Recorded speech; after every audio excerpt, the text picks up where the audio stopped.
Je vais vous présenter Mathieu Moulin. Alors Mathieu Moulin, quand vous allez l'entendre, vous allez voir tout de suite, c'est un ingénieur. On parle de choses très concrètes. On parle de la gémologie sous cet angle-là. On va aller dans la technique, on va aller même dans les règlements, dans les circulaires. Moi, quand j'ai parlé avec Mathieu, la première chose que nous nous sommes dit, c'est une mine n'est pas une carrière. Attention, faites bien la différence. Ce n'est pas lié au sol, au sous-sol, c'est lié à la substance que l'on extrait. Ça fait partie des choses que vous allez apprendre avec Mathieu, que vous allez écouter, que vous allez découvrir dans son profil. Il a à cœur, donc Mathieu met en place une mine, une carrière. En plus, il faut que je répète, une carrière en Auvergne. Il s'attache à mettre en place l'extraction pour les améthystes, pour les saphirs. La particularité, on a tous entendu parler de ces différents éléments, gemmes, que l'on a en Auvergne. Certaines fois, c'est à propos, certaines fois, la qualité n'est pas toujours là, même la couleur, mais c'est un choix, c'est une autre façon. Sachez que de toute façon, l'Auvergne a un passé de mines assez important. Mathieu va nous parler de son projet. Son projet, il est très lié à l'humain, parce qu'à un moment donné, l'humain, il est présent partout, à l'extraction, mais aussi dans les contacts commerciaux, dans la façon dont il voit les relations avec les autres, les relations commerciales, les relations de sécurité, toutes ces règles-là. Il les applique avec ce prisme-là. Donc je ne suis pas tout seul dans cette aventure. Je travaille donc depuis maintenant un peu plus de 8 ans avec mon associé Nicolas Léger, qui lui est plutôt lapidaire et gémologue, bien qu'il n'aimerait pas vraiment cette dénomination. Dans les faits, ça fait partie de ce qu'il est, notamment. Il est beaucoup de choses, mais il s'est formé en autodidacte à l'art lapidaire, avec relativement de succès. J'ai eu l'occasion de voir certaines de ses créations. Et également gémologue. Nous avons fondé en 2018 la Compagnie des minéraux d'Auvergne, ou Cominov, avec beaucoup d'ambition et malheureusement, alors beaucoup d'ambition, beaucoup d'humains, mais peu de moyens.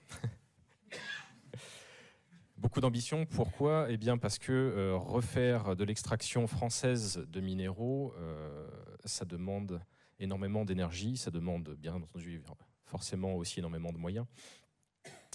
Et c'est un véritable combat. Je vais par la suite expliquer plus en détail pourquoi. Et donc cela fait donc depuis 2018, ça fait maintenant 5 ans que nous travaillons et que nous nous battons relativement activement pour essayer de faire aboutir ce premier projet donc d'améthyste.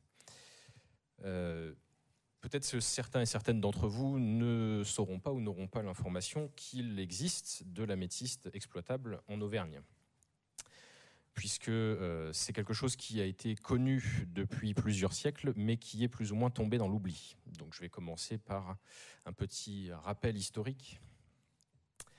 On se trouve donc en Auvergne sur un gîte de classe européenne. On trouve de l'améthyste à plusieurs endroits en France, dans la plupart des massifs cristallins, mais ces améthystes-là, ces filons d'améthyste, en fait, sont rarement d'une taille exploitable. Ils font généralement quelques dizaines de centimètres de puissance et pas plus de quelques mètres de long, de connaissance, enfin de mémoire. Alors qu'en Auvergne, on se trouve donc sur un gisement sur plusieurs communes, une quinzaine de communes, et un territoire d'environ 90 km². Pour cerner un petit peu mieux, donc on se trouve au nord du Massif central, aux alentours de Clermont-Ferrand. Plus précisément donc à l'est d'Issoire, là où je vis, un petit peu au sud de Clermont-Ferrand, dans le parc naturel régional du Livradois-Forez.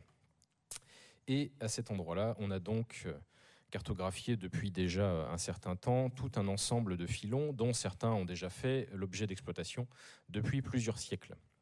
Cela dit, les dernières grandes paires d'exploitation, ou la dernière grande paire d'exploitation, remonte au début du siècle dernier. Cela a commencé, eh bien, difficile à dire, difficile à prouver, mais quelques indices archéologiques récents tendraient à démontrer, il va falloir attendre quelques études archéologiques sur le sujet, qu'il y a eu de l'exploitation en Auvergne depuis le gallo-romain. Cela dit, au niveau bibliographique, on ne retrouve des traces écrites qu'à partir du XVIe ou XVIIe siècle. Alors, certains ont réussi apparemment à trouver des mentions plus ou moins concrètes dans les mémoires de Marguerite de Valois. La plus connue des premières mentions, et celle qui est la plus facilement retrouvable par contre, est celle dans la restitution de Pluton de la baronne de Beausoleil. Merci. Qui était donc au final un recueil d'inventaires commandé par Richelieu, si ma mémoire est bonne. Il y a eu plusieurs exploitations sur ce gîte, plus ou moins continues, entre la seconde moitié du XVIIe et la fin du XVIIIe siècle, notamment avec des échanges avec les Genevois, qui étaient déjà de très bons horlogers renommés, puis les Catalans, puisqu'il y a également un gros passif d'exploitation d'améthystes en Catalogne, au niveau de la montagne de Vic. Ces ressources ont été assez rapidement exploitées jusqu'à épuisement ou quasi-épuisement, et donc les Catalans sont venus par la suite chercher de la matière en Auvergne. À l'époque, cela dit, la qualité de ces améthystes était très relative, puisqu'elles étaient confondues et comparées avec ce qui s'appelait à l'époque les améthystes d'Orient, qui étaient au final des spinels ou des saphirs violets. Il y a eu par la suite plusieurs expéditions, dont la première menée notamment par Le Monnier en 1744 sur le tracé du premier méridien français, qui ont mené plusieurs recherches et travaillé un petit peu plus, détaillé un petit peu plus ces exploitations. Je vous ai mis une petite citation de Le Monnier. Il y en a de très belles couleurs et d'une eau très pure, et il en avait notamment fait extraire et fait tailler à l'époque, parce qu'il y avait déjà des lapidaires dans la zone au niveau de Murat, pour avoir des pierres de qualité auvergnate dans le cabinet du Jardin du Roi. Par la suite, il y a eu une reprise d'exploitation et un certain essor depuis la fin du XIXe siècle jusqu'à à peu près la Première Guerre mondiale, voire l'entre-deux-guerres, avec notamment la réussite d'un exploitant local, Joseph de Marty, à partir de 1895. Il a remis en place et en exploitation plusieurs veines, notamment celle sur laquelle nous prévoyons de travailler dans le cadre du projet, qui est située sur la commune du Vernet, alors ancienne commune du Vernet-la-Varenne, aujourd'hui Vernet-Chaméanne. Et il détaillait à l'époque plusieurs qualités selon la veine. Il cherchait notamment deux types de qualités principales. Une qualité, bien entendu, gemme pour la gémologie et pour la bijouterie. Et également, ils ont développé tout un savoir-faire et toute une petite industrie sur la taille de blocs pour la marqueterie marbrerie, mais également pour différents objets de décoration. Ils ont développé toute une gamme de produits, depuis les cendriers, les poignées de porte, les encriers, etc. etc. Comment ils ont développé tout ça? Eh bien, entre 1899 et 1900, M. de Marty a racheté un vieux moulin sur la Tirtaine, sur la commune de Royat, près de Clermont-Ferrand, et il en a fait une taillerie qui a pris de l'essor par la suite sur toute la première moitié du XXe siècle, la taillerie de Royat. Alors là-dessus, le président Henri Gontier pourra, je pense, vous en parler encore plus que moi, vu qu'il travaille activement aujourd'hui à un projet de remise en valeur de cette taillerie et de son patrimoine, à laquelle nous essayons d'apporter un petit peu notre modeste contribution également. Cette taillerie a donc prospéré au début du XXe siècle, et ce, malgré plusieurs rachats successifs, et a compté jusqu'à 79 employés. Le dernier rachat a été fait par la famille Fleury, qui, pour information, vit toujours sur le secteur et dont les derniers descendants travaillent encore en bijouterie, sur une bijouterie de Royat. Après la Seconde Guerre mondiale, malheureusement, la mondialisation a fait lentement dépérir toute la filière, depuis l'extraction jusqu'à la transformation, donc à la taillerie de Royat, puisqu'on a eu l'arrivée massive en fait d'améthystes en provenance d'Amérique du Sud, notamment du Brésil. Et on avait, en plus de ça, post-Seconde Guerre mondiale, un défaut de main-d'œuvre. On avait potentiellement, je pense, plus de choses prioritaires à faire que de retailler des pierres. On a eu une dernière tentative de remise en exploitation dans les années 70, mais ça n'a duré que quelques années et les résultats en fait ont été décevants, sachant que la société qui se chargeait donc de cette remise en exploitation ne cherchait principalement que de la qualité bijouterie. Or, dans ces filons, on n'a qu'une proportion extrêmement faible de qualité gemme. Il faut savoir que la métiste d'Auvergne a une très belle couleur. Vous aurez peut-être l'occasion de le voir puisque je ferai plus tard dans la journée une petite présentation avec quelques échantillons que j'ai ramenés. Elle a une très grande variété d'aplats de quartz, de différentes variétés de quartz, et elle est caractérisée aussi par un violet vraiment intense, attirant parfois jusqu'à pratiquement du noir. Et on a malheureusement, comme c'est une mise en place en filon au niveau de failles qui sont toujours actives, une très grande fragilité de la matière et beaucoup de givre et de cassures. Donc les parties gemmes sont extrêmement rares. On est de l'ordre de parties par million. De nos jours, qu'est-ce qu'il reste de tout ça? Eh bien, principalement du patrimoine et des histoires, un petit peu de culture locale et malheureusement beaucoup de pertes, tant sur l'historique que sur le savoir-faire. Il reste seulement quelques minéralogistes et quelques lapidaires qui la recherchent et qui la travaillent encore. Là aussi, du fait de la mondialisation, travailler de la métiste pour des lapidaires français, c'est devenu pratiquement impossible, ou en tout cas farfelu, puisque le prix de vente de la pierre une fois taillée ne permet pas de payer le lapidaire. Il reste cependant quelques petites émulations touristiques qui ont vu le jour depuis la moitié des années 2000, avec donc des musées et des visites sur place d'anciennes carrières ou d'anciens sites miniers, voire de nouveaux, puisqu'il y a eu également la remise en exploitation, si je puis dire, une petite exploitation artisanale depuis 2006 d'un couple de propriétaires. Mais c'est relativement anecdotique puisqu'ils exploitent seuls à la main et en galerie. On n'a pas de chiffres véritables, mais leur production annuelle ne doit pas s'élever à plus de quelques centaines de kilos. Donc beaucoup à faire, du potentiel, mais pour l'instant, tout à reconstruire.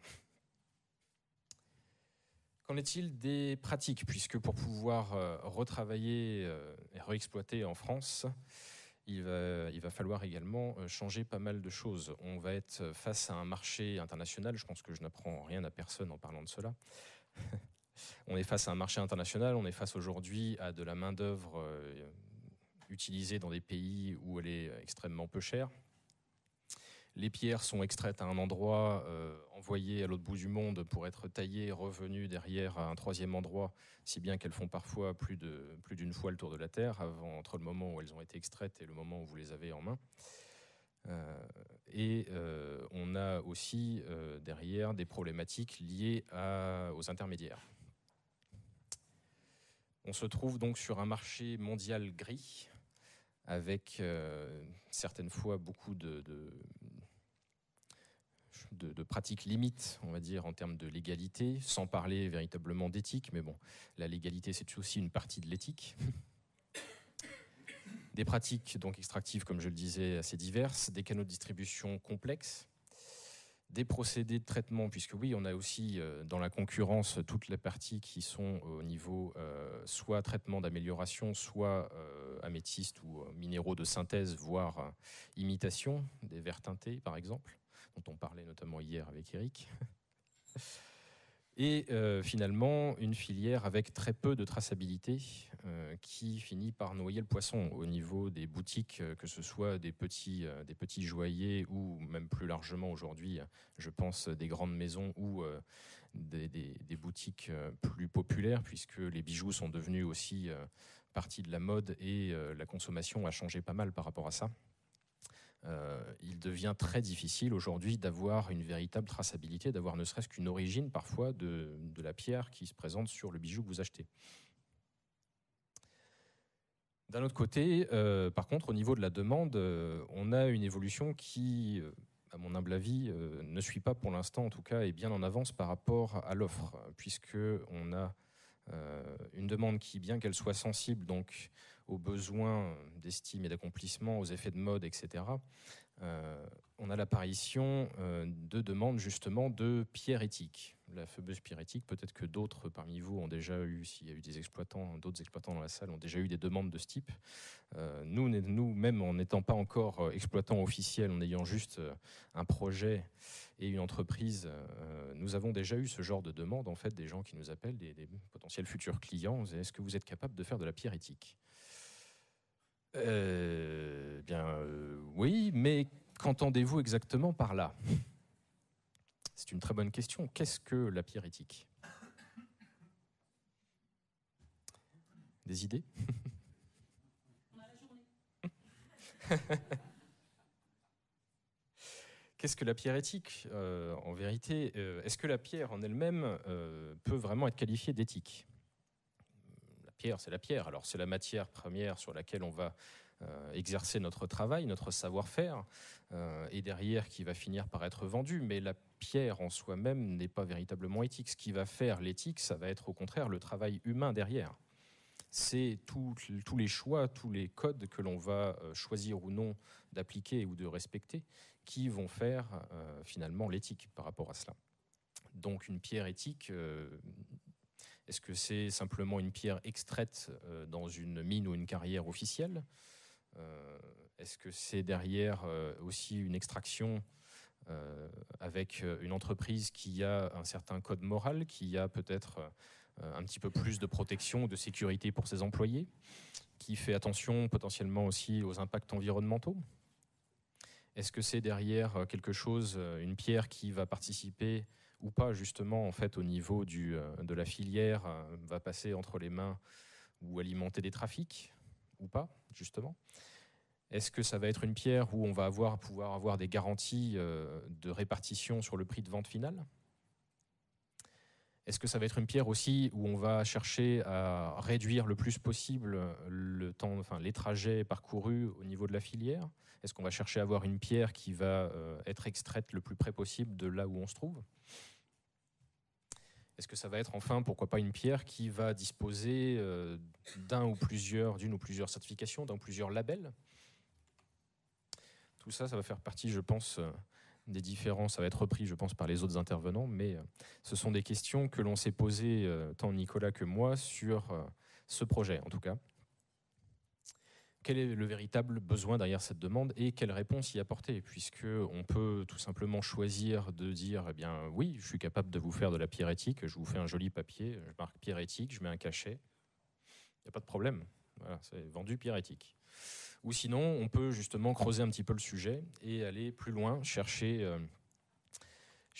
tout simplement des moyens pour faire en sorte que ça ne soit pas simplement qu'une parole ou qu'un papier donné, en fait, et qu'il y ait de véritables engagements derrière. Comment travailler sur tout ça ? Eh bien, on a tout d'abord, il faut partir de la demande. Si on demande derrière une pierre éthique et que l'on demande par exemple notamment une pierre locale, eh bien on va pouvoir travailler effectivement sur le circuit de distribution. Dans ce cas-là, ça devient intéressant de travailler français. Et on a noté, en tout cas à notre échelle, je pense que les autres seront également d'accord, pour dire que depuis quelques années, notamment suite aux derniers événements, aux crises à répétition, et notamment au Covid, on a l'apparition effectivement d'une demande de pierres locales.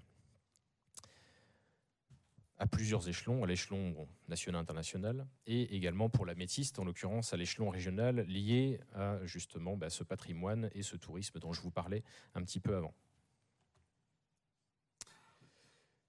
De l'autre côté, qu'est-ce que l'on a en termes de produits ? Analyser le filon.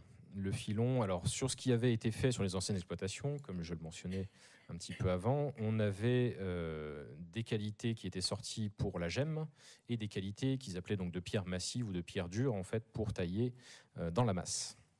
Cela dit, on a d'autres choses présentes sur ce filon, d'autres variations d'améthyste, notamment des pièces cristallisées. Et on a la chance d'avoir sur certains filons des variations très rapides entre l'évolution au niveau des mètres linéaires et également sur la profondeur, en fait, pour passer à des poches ouvertes cristallisées, des parties qui sont au contraire bien massives et des parties qui peuvent avoir donc de la qualité gemme etc., etc. On a donc une rencontre possible entre ce qui se fait actuellement, ce qui est demandé sur le marché, que ce soit donc des pièces cristallisées, des pierres gemmes ou des pierres roulées, puisqu'on a aussi une grosse montée du marché de la lithothérapie. Alors bon, c'est un gros mot pour certains. Malheureusement, d'un point de vue, ou heureusement d'un point de vue commercial, ça fait partie du marché, donc il faut le prendre en compte. Et les filons Auverdia permettent donc de fournir ces produits.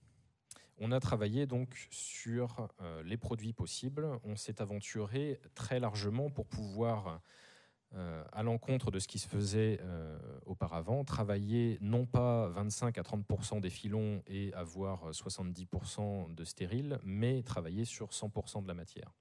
Ça fait partie des engagements à la fois éthiques et commerciaux. C'est un incontournable pour pouvoir travailler de façon rentable en France, et c'est aussi d'un point de vue éthique, en fait, travailler sur le respect de la matière et sa rareté. On va donc être en mesure de proposer aujourd'hui des produits de type graviers ornementaux, travailler également sur un produit phare aujourd'hui dans les boutiques de souvenirs ou les boutiques de minéraux qui va être la pierre roulée, travailler bien entendu aussi sur des pointes pour notamment la lithothérapie, travailler sur tout ce qui va être pièces cristallisées. Alors on va aller bien entendu de pièces calibrées, on va dire, au kilo, jusqu'à des pièces de très grande collection, où là, encore une fois, je n'apprends rien à personne, on est plutôt proche des œuvres d'art. On aura également, chose qui, pour le coup, aujourd'hui sur le marché, il me semble, n'est plus présente, de la matière massive, donc qui va pouvoir être à nouveau travaillée dans la masse, que ce soit en marbrerie, marqueterie, en objets d'art ou en figurines diverses ou autres objets. Et bien entendu, un petit peu de gemmes.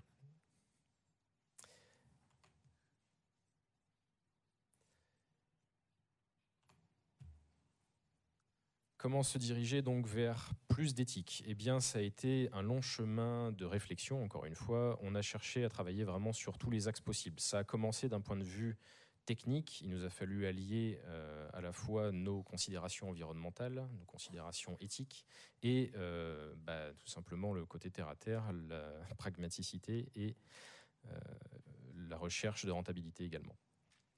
Travailler donc sur, par exemple, l'écoproduit. Dans le cadre de notre exploitation, on ne va pas extraire simplement de l'améthyste, vu que les filons sont au niveau d'un granit assez altéré. On va travailler également sur l'écoproduit. C'est un cas qui est applicable également à potentiellement d'autres produits, d'autres sources.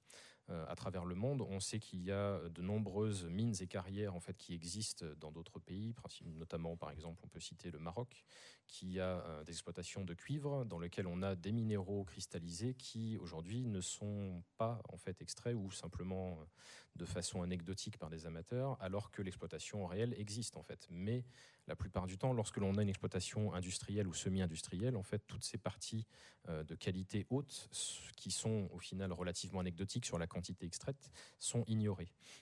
C'est relativement dommage. Donc là, on a fait en sorte de travailler les deux.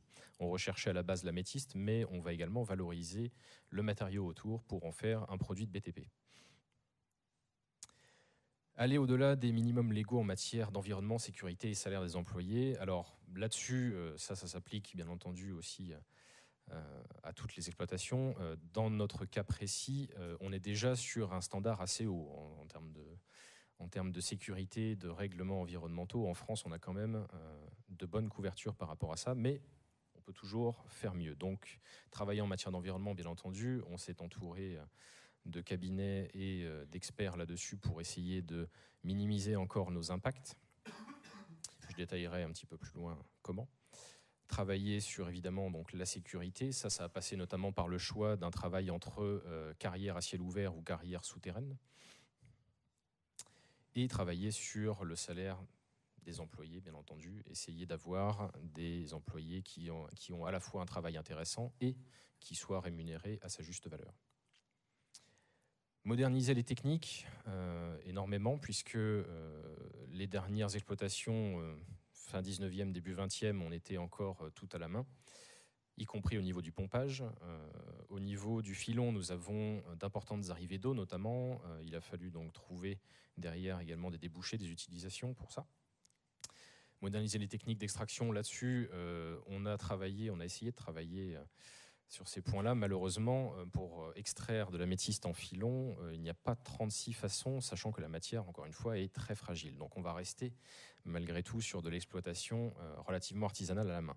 Cela dit, toute la suite, pour ce qui est des procédés de transformation, on a recherché justement des technologies plus récentes et qui vont permettre notamment de s'affranchir d'une partie de main-d'œuvre sur des travaux qui sont répétitifs.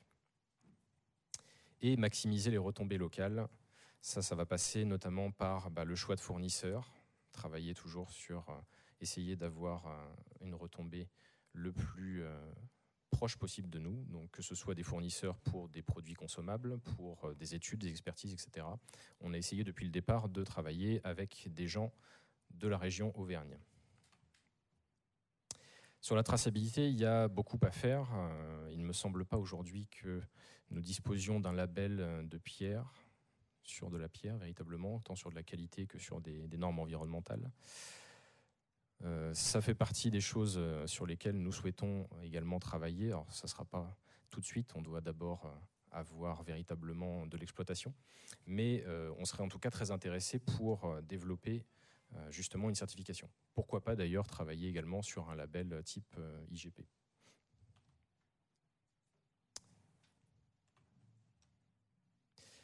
Et enfin, revoir le rôle des intermédiaires.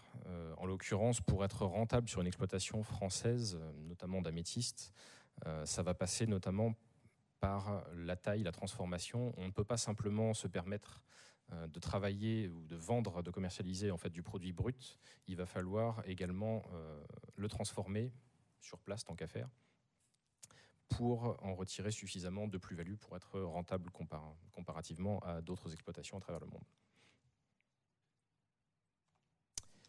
Ce qui nous donne au final le projet que nous avons développé. Une micro-carrière, donc, puisque l'améthyste, comme le disait Anne, en fait, ne dépend pas des substances minières. C'est donc une carrière.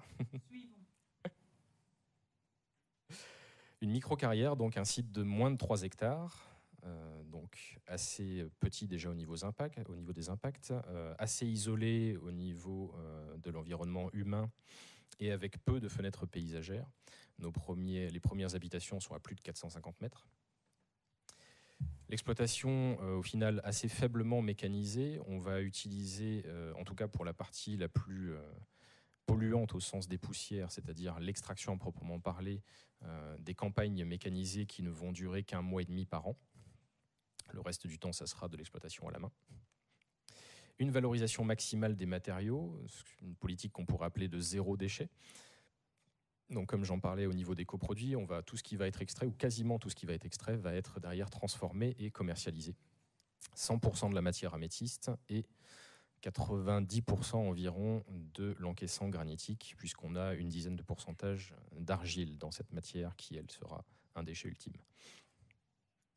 La gestion et le recyclage des eaux, comme j'avais commencé à en parler, on a d'importantes venues d'eau souterraine, en fait, liées à la géologie, tout simplement. On se situe dans un massif granitique, donc imperméable. La circulation des eaux souterraines se fait au niveau des fractures, et les fractures les plus importantes sont celles qui contiennent de l'améthyste. C'était un frein à l'époque, c'était un gros frein à l'époque. Monsieur de Marty notait sur la fin des exploitations, à cet endroit, des pompages manuels durant 3 à 4 jours. Ça devient au final une force, puisque avec notamment le changement climatique, on a de plus en plus de mal à se fournir en eau pour les procédés industriels. On a des limitations d'autorisation sur les pompages au niveau des ressources, que ce soit tant des ressources souterraines qu'aériennes, au niveau des cours d'eau.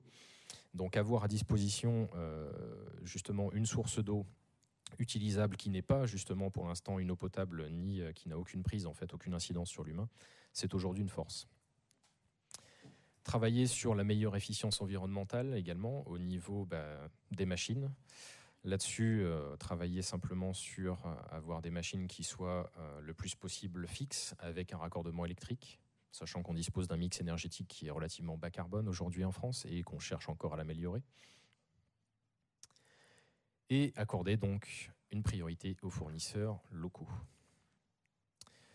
Pour un petit peu plus de détails, donc on aura la partie centrale de l'exploitation ici, avec le filon principal, bon, qui n'est pas matérialisé, mais en fait qui est présent ici sur environ 80 mètres de long. Une partie d'atelier et de stockage ici, et une partie principale de transformation avec notamment les installations de transformation pour le sable qui seront les plus volumineuses au nord.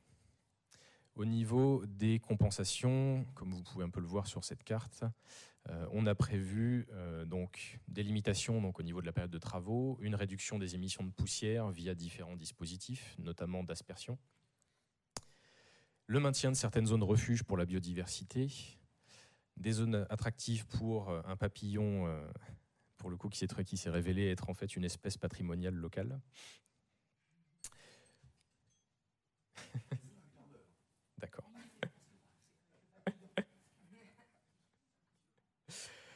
Également la création ou l'adaptation, on va dire, de certains bassins et de circuits d'eau pour les amphibiens, puisqu'on remarque notamment avec la première excavation qui a été faite dans le cadre de prospection que ça permet d'avoir un point d'eau fixe dans une zone qui est relativement aride, et donc ça attire énormément de batraciens et de faune, plus largement parlant, et également de sites de reproduction pour les reptiles, puisque les reptiles sont protégés en France. Je vous parlais tout à l'heure de combat, et bien, on va rentrer un petit peu dans le vif du sujet à présent. Les limites et freins en fait sur le territoire national, ça ne se fait pas tout seul, et en voici les principales raisons. Pour commencer, au niveau des prérequis pour exploiter en France, il faut dépendre. Alors, quand on est en substance minière, on dépend forcément derrière du code minier. Quand on ne dépend pas donc des substances minières, on est sous le régime des carrières, donc avec le code de l'environnement, et le régime de ce qu'on appelle les ICPE, les installations classées pour la protection de l'environnement. Dans tous les cas, il faut faire un dossier administratif complexe et long, notamment incluant une étude d'impact environnemental sur un cycle complet, soit 1 an. C'est à la fois un bienfait, puisque c'est une démarche qui va dans le sens d'une meilleure prise en compte des enjeux, des impacts, et donc de limiter derrière tout ce qui va être émissions polluantes, qu'on parle de CO2 ou qu'on parle d'autre chose, de la lumière, des poussières, des bruits, etc. Mais c'est aussi un frein, puisque derrière, ça ralentit énormément forcément l'ouverture de nouveaux sites, d'une part, la procédure, et d'autre part, ça nous met plus ou moins à la merci de certaines administrations. Un autre point très important, c'est la maîtrise foncière. Pour pouvoir ouvrir, que ce soit une carrière ou une mine, en fait, il vous faut absolument soit posséder les terrains en propre, soit avoir des accords avec les propriétaires, et qu'ils soient donc généralement rémunérés pour la location de leur terrain. En France, on a déjà relativement beaucoup, on a beaucoup de propriétaires, enfin tout est quasiment privé. C'est assez complexe d'ailleurs, la plupart des grandes compagnies de carrière aujourd'hui, puisqu'il n'y a plus de mines en France métropolitaine, la plupart des compagnies de carrière ont des services spécialisés pour le foncier, justement, pour des négociations, et ça aussi c'est une étape très longue. Pour vous donner un petit exemple précis sur notre sujet, nous avons aujourd'hui la maîtrise foncière en direct, c'est-à-dire que nous avons la possession des terrains donc de ces 2,6 hectares, mais ça nous a pris environ 4 ans à discuter le bout de gras avec les propriétaires en direct pour arriver à avoir au final une petite surface. Ça n'est pas bien important par rapport à des carrières classiques qui, elles, font généralement des dizaines, voire des centaines d'hectares. Et nous avons également à prendre en compte de nombreuses parties prenantes, puisque bien entendu tout le monde a son mot à dire, tant les mairies, les riverains, les communautés de communes, la préfecture, puisque le dossier de carrière dépend de la préfecture et de ses services, la DDT également bien entendu, les associations environnementales qu'il ne faut pas oublier, et lorsque c'est le cas en l'occurrence ici dans le projet, les parcs naturels régionaux ou nationaux. Je vais essayer d'accélérer. On fait face à derrière des politiques également très peu favorables, tant au niveau national en fait, puisque on voit que la législation a tendance à limiter fortement en fait l'ouverture de nouveaux sites.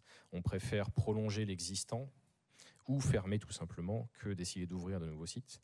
Sur l'arrivée également de nouveaux acteurs de l'industrie, alors ça, théoriquement, tout le monde a le droit d'entreprendre, mais concrètement, lorsqu'on se frotte au terrain et aux gens, que ce soit politique ou simplement administratif, en fait, on comprend que c'est beaucoup mieux vu, en tout cas, d'ouvrir un nouveau site lorsqu'on a déjà des sites et lorsqu'on est déjà implanté depuis plusieurs générations dans le monde des carrières. Quand on est nouveau, que l'on soit diplômé ou pas, que l'on ait des compétences techniques ou pas, on vous fait beaucoup moins confiance.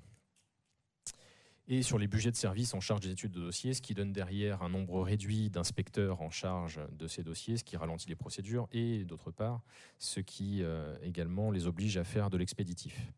Donc on a un pouvoir important de la part de ces fonctionnaires qui n'a pas de contrepoids en fait, et ils font plus ou moins le jour et la nuit en fait dans les extractions. Avec des répercussions locales, donc les schémas directeurs sont inadaptés, on a au final très peu d'aide et de soutien au projet, surtout dans le domaine extractif, et des politiciens qui sont habitués, si je puis dire, c'est-à-dire plus ou moins déjà en relation officielle et officieuse avec les acteurs existants. Donc pas forcément enclin à avoir d'autres acteurs qui débarquent. On a une mauvaise image de marque en fait en France malgré tout, que ce soit les mines ou les carrières. On n'a plus de mines depuis 15 ans à peu près en métropole. Les carrières modernes sont de grande taille et impliquent du coup beaucoup de nuisances, généralement sonores et de poussière principalement. Et on a quand même une vision populaire assez archaïque. En fait, on imagine encore vraiment des mines de charbon, etc. Enfin, tout ce qui a été la fin des exploitations minières en France, c'était très très peu éthique au niveau emploi, quand on parle du domaine du charbon, et également aussi au niveau environnemental. Et enfin, des difficultés à convaincre les financeurs, puisque ces projets extractifs, ils nécessitent d'importants fonds au démarrage. On a besoin pratiquement de tous les fonds au final dès le départ, ce qui n'est pas le cas dans beaucoup d'autres types de projets. De fait, les risques sont très grands, très importants. Le marché des minéraux, d'un autre côté, il est très mal défini en France. C'est assez difficile de faire une étude de marché concrète sur un minéral. Il n'y a notamment pas de code INSEE pour la vente de minéraux. Les banques, de fait, sont très méfiantes, puisque si vous n'avez pas d'étude de marché, vous êtes incapable de leur dire exactement, bah voilà, je peux tirer avec mon exploitation tant de pourcentage de ce marché, je vise ça, ça donne derrière tout un tas de chiffres de banquiers. Ils vont nous dire, bah oui, c'est très bien, mais bon, qu'est-ce qui m'assure que vous allez pouvoir rentrer dans vos frais une fois que je vous aurai prêté de l'argent? Faites-nous confiance. Non, ça ne marche pas comme ça. Elles ne peuvent pas évaluer clairement le marché. On ne peut pas évaluer clairement le marché. Les entreprises du secteur n'ont plus l'expérience de ce type de matériaux. On s'est approché, bien entendu, de tous les carriers qui auraient pu nous soutenir, notamment parce qu'on prévoit de faire des produits de carrière. Mais là aussi, en fait, ils n'ont pas du tout l'expérience de ce type de matériaux. Travailler sur une telle valeur ajoutée, c'est hors norme pour eux. Ils sont sur des matériaux qui se vendent à la tonne, à la centaine de tonnes, qui valent quelques euros la tonne. Nous, on travaille de l'améthyste qui va valoir minimum quelques euros le kilo. Et les investisseurs privés, malheureusement, là aussi, on fait face à la fin de la mondialisation, le capitalisme. On cherche en majorité des investissements à court terme et qui rapportent de façon plus sûre et plus. Bon.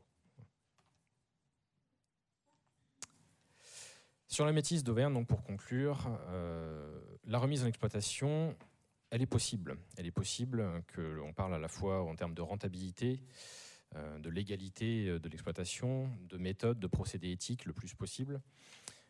On a aujourd'hui réussi à le démontrer puisque d'un point de vue administratif, le seul point bloquant aujourd'hui, c'est le financement. D'un point de vue technique, le projet est tout à fait viable et il est accepté. Cependant, donc, il nous manque le financement et pour ça, on a besoin de soutien d'un point de vue global en fait. Ça ne peut venir en fait que d'un changement global de mentalité au niveau filière. À notre connaissance, cette démarche pour l'instant n'existe pas ou est encore en cours. Il y a certains mouvements qui sont faits. Mais il y a encore beaucoup de chemin. Merci de votre attention.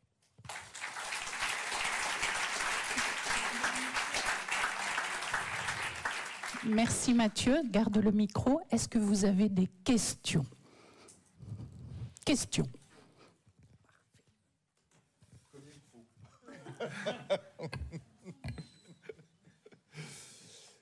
Merci pour cette présentation. Elle montre à quel point, franchement, il faut y croire. Pour résoudre tous les problèmes que tu nous as présentés, toutes les démarches, la patience, le temps perdu, l'argent dépensé inutilement, on va dire, du moins provisoirement, je l'espère, contenter tout le monde, pas touche aux plantes, aux arbres, etc. J'ai eu l'occasion, et j'en suis très heureux d'avoir visité la mine de Poux sur laquelle vous vous êtes lancé. Et tout ce que je sais, c'est que le travail est remarquablement fait, c'est très propre, et tout ce que tu as dit est vraiment sincère, et c'est pas de l'habillage.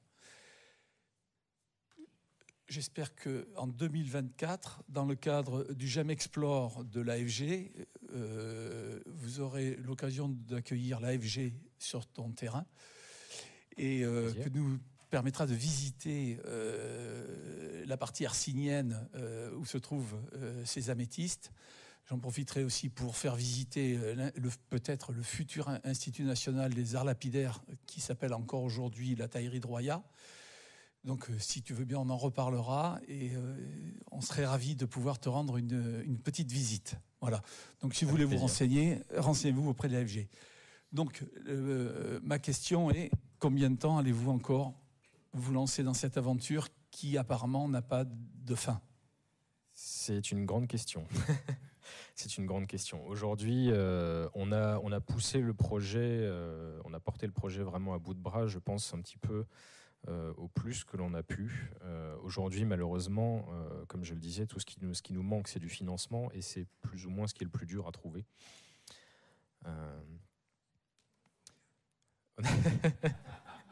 Vous voulez parler de gros sous? On peut parler gros sous, hein, c'est pas tabou. Le projet global en fait requiert 1 400 000 €. Sur ce montant, en fait, on ne demande pas d'avoir le montant en fonds propres indirectement. Bien sûr, on va travailler sur de l'emprunt, mais on a besoin en fait d'une partie en fonds propres qui est de l'ordre d'à peu près 20% de ça, soit 230 000 € à peu près. Sur le combien de temps, je veux dire que je ne sais pas exactement. En fait, derrière le projet, plus on va aller dans le temps, plus ça va être à nouveau compliqué, puisqu'on a pas mal de choses qui vont arriver à échéance, c'est-à-dire à passer de date. Je pense notamment à l'étude environnementale qui devra être à refaire en fait, si on dépasse 2024. Donc à nouveau un an, à nouveau des frais engagés, enfin voilà. Après, techniquement, le projet resterait viable. En fait, il faudrait à nouveau redéposer un dossier de toute façon. Il faudra redéposer un dossier. Ça va être vraiment notre patience à nous derrière. Comment est-ce qu'on va pouvoir tenir, sachant que nous, en fonds propres, on a mis tout ce qu'on pouvait et on est contraint, bien entendu, pour vivre, en fait, de devoir s'absenter, de devoir prendre des travails alimentaires ailleurs, le temps de pouvoir à nouveau avoir de quoi avancer sur le projet.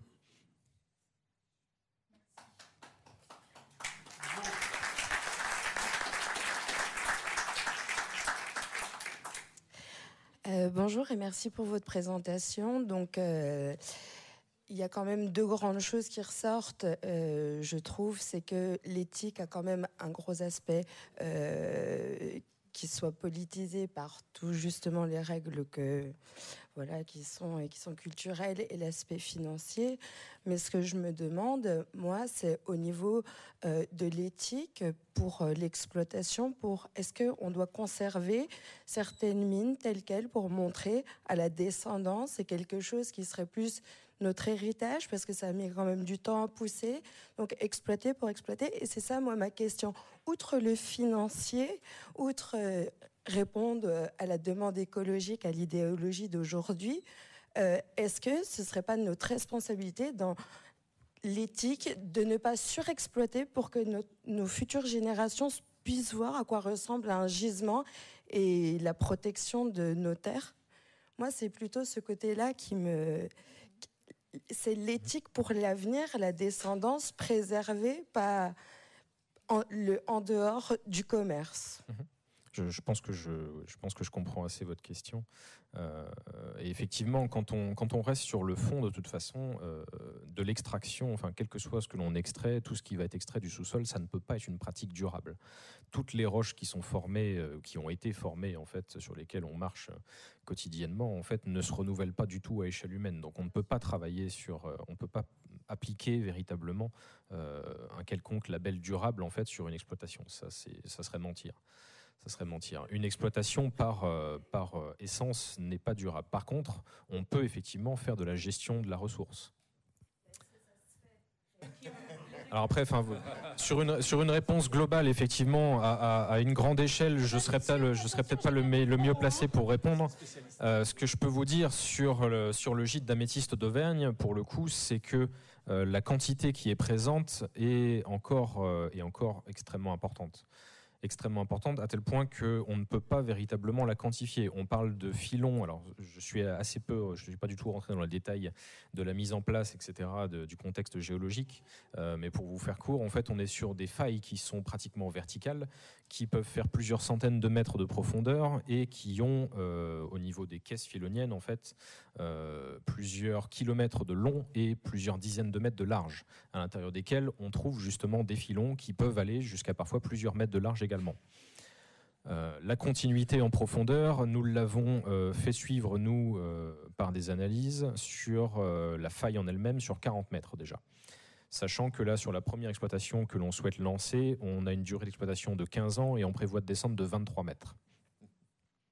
Donc, au niveau préservation de la ressource, on est vraiment sur une toute petite partie de l'existant. Et le principe de remise en état que l'on propose et que l'on a proposé inclut notamment la mise en valeur d'une partie de frontail avec de l'améthyste. Oui.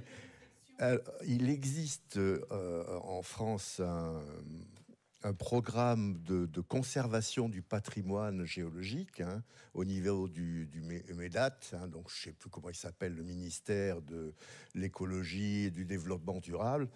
Donc c'est le Muséum national d'histoire naturelle qui en est chargé. Celui qui dirigeait ce programme, c'était le professeur De Wever. Donc il y a une commission qui se réunit et qui classe les sites à conserver. Bon, ce qui a le problème, c'est que ça part d'une bonne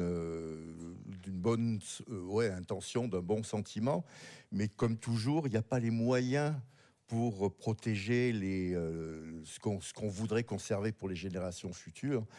Et souvent, le mieux pour le conserver, ce qui va se passer à la fin de l'exploitation de votre gisement, la nature va reprendre ses droits, et puis le gisement, finalement, il est conservé en profondeur, il n'y a aucun problème. Si on veut vraiment retrouver des choses, surtout comme pour de l'améthyste, où il y a quand même pas mal de matière, il n'y aura aucun problème. Vraiment, pour les générations futures, il n'y a aucun problème. Je tiens à ajouter une dernière chose, puisque même au niveau de l'instant présent, nous avons prévu également une partie de valorisation en continu. C'est-à-dire que sur le site, nous avons retrouvé 2 filons. Il y en a un qui sera mis en exploitation et le plus petit des 2 est volontairement préservé, en fait, mis hors carrière. Alors malheureusement, pour l'instant, on n'a pas énormément de moyens, donc il est régulièrement pillé. C'est aussi la réalité du terrain. Mais on essaye en tout cas de le préserver à la fois pour la valorisation auprès du grand public et pour les recherches scientifiques. Rapide question, moi j'ai vu à Idar-Oberstein en Allemagne, mais aussi aux États-Unis, il y a plusieurs mines qui fonctionnent très bien en se finançant via le géotourisme. Est-ce que ça pourrait être envisageable ici? Les gens payent un ticket d'entrée pour venir voir la mine, pour peut-être pouvoir creuser, chercher sur certains sites, et ça financerait le site, parce que c'est ce qui marche très bien sur certaines anciennes mines aux États-Unis et aussi en Allemagne. Alors, soit vous avez des informations supérieures aux miennes, ce qui ne me semble pas qu'il reste d'exploitation à Idar-Oberstein. Non, mais il y a donc une ancienne mine à Idar-Oberstein, Stein-Kaulenberg. On peut la visiter et on voit comment les mines fonctionnaient au 19e siècle. Et on paye un billet d'entrée pour ça. Et ça pourrait financer une mine ailleurs. Et il y a tout un engouement en fait pour ce côté géotourisme, parce que les gens aiment bien les minéraux, veulent être proches de la nature. Pour les enfants, on peut aussi faire un côté un peu éducatif. Tout à fait. Alors comme je le mentionnais un petit peu dans la présentation, en fait, c'est un petit peu tout ce qui reste en fait de ce patrimoine aujourd'hui, c'est des émulations touristiques qui sont existantes déjà depuis quasiment une quinzaine d'années. On s'est greffé plus ou moins à ça. On a commencé avec un partenariat avec un musée local, la Maison de l'Améthyste, pour ne pas le nommer, qui est un musée communal en fait. Et ils ont mis en place, ils ont continué en fait, ils avaient mis en place une activité de balade en fait sur des sites à améthyste et ça s'est poursuivi en fait sur notre site pendant 4 ans. Le problème, c'est que ce type de musée dépend encore une fois des politiques et à chaque changement de maire, on a un potentiel changement de directive derrière, ce qui a été le cas en 2020. Le nouveau maire a mis fin au contrat qui nous liait en fait et le musée a fini par aller présenter un autre site là où ils avaient trouvé moins cher tout simplement. Donc on a repris en propre depuis 2 ans, mais le problème est que pour attirer du monde, il faut faire de la publicité. Pour de la publicité, il faut de l'argent. Et aujourd'hui, on n'a pas d'argent. Bonjour. Excusez-moi, une petite question sur l'exploitation. Du coup, est-ce que vous avez déjà un permis d'exploration ou vous en êtes à cette étape-là ou une étape suivante ou... Alors, le permis d'exploration n'existe pas pour le régime des carrières. Il n'existe que pour le régime minier. Pour le coup, au niveau des carrières, c'est une simple demande d'aménagement en fait, au niveau de l'urbanisme. Et oui, ça a été fait. En fait, on a déjà fait des campagnes d'exploration en 2018 et 2020. Quelqu'un a une question? Mettez bien le micro. Bonjour, merci pour votre présentation. J'ai une question très technique. Est-ce que vous voulez bien nous expliquer la différence entre une mine et une carrière, s'il vous plaît? Pas de souci. Anne n'a apparemment pas été assez claire là-dessus. La substance. Eh bien, la différence, elle se fait au niveau de la substance. C'est vrai que généralement, en fait, on a tendance à dire que les mines sont souterraines et les carrières sont à ciel ouvert. Alors qu'en fait, il existe, au contraire, on peut parler de carrières souterraines et de mines à ciel ouvert. La différence se fait d'un point de vue légal, en fait, au niveau des substances qui vont être extraites. C'est-à-dire que dans le code minier français, vous avez toute une liste de minéraux et de substances, puisque les hydrocarbures notamment en font partie, qui sont définies comme relevant du régime du code minier. Et donc, on va parler, lorsque l'on va faire des exploitations en fait, de ces substances, de mines, qu'elles soient à ciel ouvert ou souterraines. Et au contraire, toutes les substances qui ne sont pas indiquées dans cette liste tombent dans le régime des carrières et seront donc appelées, lors de leur exploitation, des carrières. Et ça peut évoluer dans le temps. Ça, bien sûr, ça peut évoluer, puisque ça fait combien, on en est à combien maintenant, 18 ans de refonte du code minier, pratiquement. Enfin, oui, donc une chose que je ne te souhaite pas, c'est que l'améthyste passe dans le régime minier. Parce que on pourrait très bien dire les filons de quartz. Ça reviendrait à mettre tout le quartz en fait dans. Oui, voilà, exactement.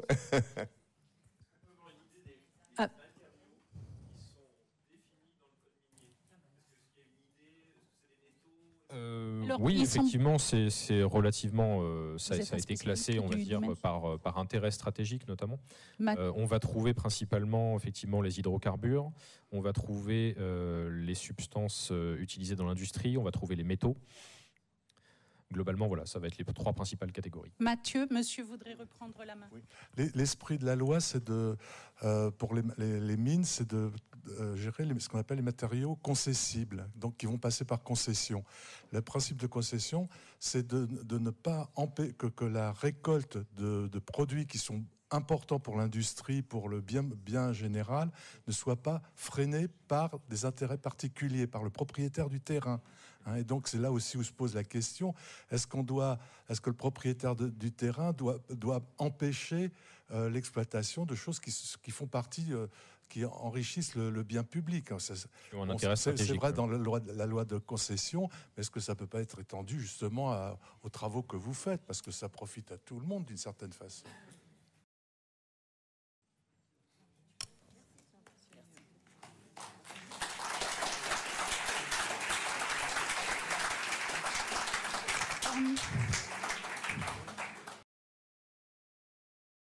Voyez que le patrimoine minier français a encore des choses à dire. Il y a beaucoup de mines orphelines qui ont été fermées Pierre-Jacques Apéro fait partie justement des personnalités qui travaillent sur ce problème des mines orphelines, qui sont aujourd'hui malheureusement foudroyées pour la plupart, ennoyées, etc., où on fait exploser les entrées pour éviter les intrusions intempestives pour des raisons d'assurance, à ce que l'on dit. Mais en réalité, ce problème est beaucoup plus embêtant pour la géologie, la minéralogie, parce que c'est aussi enfermer des accès à la stratification géologique et avec la possibilité de trouver éventuellement de nouvelles espèces minérales, voire des minéraux de néoformation. Donc de comprendre un petit peu comment fonctionne le monde minéralogique. Donc c'est un petit peu dramatique parce qu'aujourd'hui on se rend compte qu'on a fait confiance à des tas de pays dans le monde et on s'est appuyé sur la Chine, le Tadjikistan, etc. Enfin plein de pays. Et aujourd'hui on se rend compte que on était complètement dépendant de ces pays. Et avec tous les malheurs qui arrivent actuellement dans le monde, on se dit mais comment stratégiquement, géopolitiquement, on va pouvoir fonctionner sur les gemmes comme sur les matières premières. Comment allons-nous nous en sortir dans le futur ? Ça va pour le pétrole, le gaz évidemment et beaucoup d'autres matériaux et qui sont fabriqués un peu partout. Et donc il y a pour les industriels actuellement une grosse peur, pour la microélectronique en particulier, de ne pas avoir suffisamment de matières premières. Et alors qu'en France, on a des possibilités d'extraction peut-être moins importantes, mais comme on a abîmé tout ce patrimoine minier, pour réouvrir tout ça, ça va coûter énormément d'argent. Donc, le GEM Explore dont je vous parlais tout à l'heure, existe depuis très longtemps. Annie Gaulier s'en est occupée très longtemps. On l'a renommé histoire de créer, de sectoriser un certain nombre d'activités de l'Association française de gémologie. Donc, on va organiser ce petit voyage dans le Massif central. Il y en a eu d'autres sur le Saphir et d'autres. Mais là, on ira visiter la mine de Pou, dont on vient d'entendre parler, même si le nom n'a pas été suffisamment prononcé par Mathieu. J'espère que tu nous recevras tous. Et puis, on passera à voir les restes, on va dire, enfin les reliquats de la taillerie de Roya. On est attendu. J'en suis le directeur scientifique. On essaie de remonter un futur institut national des arts lapidaires. C'est un très, très, très gros projet qui prend forme trop lentement, malheureusement. Mais on associera ces deux grandes visites parce que vous vous rendrez compte que c'est intimement lié. D'abord parce que les tailleries sont sur place, ce sont celles qui ont été créées au départ par Joseph Desmarty, et puis plus tard par les différentes familles qui ont été citées par Mathieu. Voilà. Il faut que je me taise, c'est ça ? Oh non, pas du tout. J'ai encore 2 minutes. J'ai plus rien à raconter. Et donc, on a donc cette visite. Vous verrez, l'intérêt, c'est bien sûr d'aller voir les améthystes, de pouvoir les toucher, de les voir en place. Donc, on aura des fronts de taille avec une lecture géologique tout à fait évidente, surtout quand c'est expliqué par les professionnels.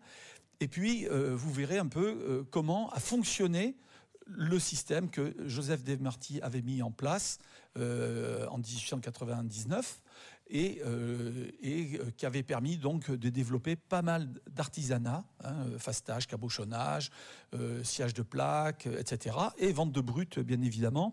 Un petit peu le schéma que Mathieu nous a présenté tout à l'heure, avec beaucoup de clarté. C'est quelque chose qu'on avait rarement évoqué de cette manière-là. Je te remercie. Voilà. Donc, on vous tiendra au courant pour ce voyage qu'on fera probablement en train ou en bus, on verra. Et j'espère que vous serez nombreux à venir parce que c'est un voyage vraiment absolument passionnant, comme beaucoup d'autres, je sais, mais celui-là est très, très particulier parce qu'on est en France et qu'on a un beau patrimoine minéralogique oublié, comme le disait Mathieu tout à l'heure. Voilà, je vous remercie.